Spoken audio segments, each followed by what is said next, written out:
Grand democratic alliance election में धांधली ख़िलाफ़ 20 फरवरी ते मोरे में धरणे हणण जो ऐलान करे छॾियो। पीर पगारे चयो आहे त जेका हुकूमत ठहंदी उहा 8 खां 10 महीना हलंदी।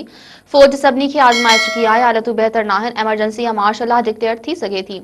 हैदराबाद में जीडीए तरफ़ां आम चूंडनि ऐं मुबैना धांधली ख़िलाफ़ हैदराबाद भरिसां M9 मोटरवे ते धरणो हयो वियो, जंहिं करे रोड जे ॿिन्ही पासनि खां गाॾियुनि जूं कतारूं लॻी वयूं। जलसे खे ख़िताब कंदे जीडीए सरबराह पीर पगारे चयो, तव्हांखे ख़बर हूंदी त मां इलेक्शन मुहिम दौरान किथे बि न निकितसि, न वरी जलसा कया, छाकाणि जो मूंखे ख़बर हुई चूंडनि जा नतीजा 2 खां 2.5 महीना अॻु तयार थी विया हुआ। सियासत खां उन करे परे रहंदो आहियां छो त जेको जेतिरो सुठो कूड़ ॻाल्हाए सघे थो उहो ओतिरो ई सुठो सियासतदान थी सघे थो।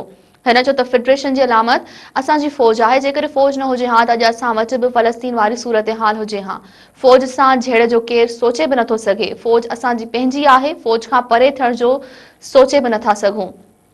पीर पागारी जो चवणु हो त जिते न इंसाफ़ ऐं न इज़त हूंदी उते हालतूं ख़राब थींदियूं।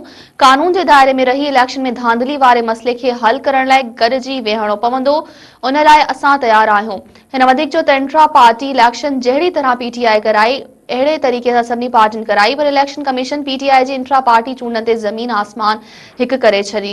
आम चूंडनि में हेॾी वॾी धांधली थी, पर उन ते इलेक्शन कमीशन ख़ामोश आहे। हिन चयो त मुंहिंजे नज़र में पीटीआई बानी चोर न आहे, छाकाणि त माज़ी जे हुक्मराननि बि तोशखाना मां गाॾियूं वरितियूं आहिनि। ग़लती सभिनी खां थींदी आहे, जेकॾहिं पीटीआई बानी खां ग़लती न थिए हा त हू फ़रिश्तो हुजे हा।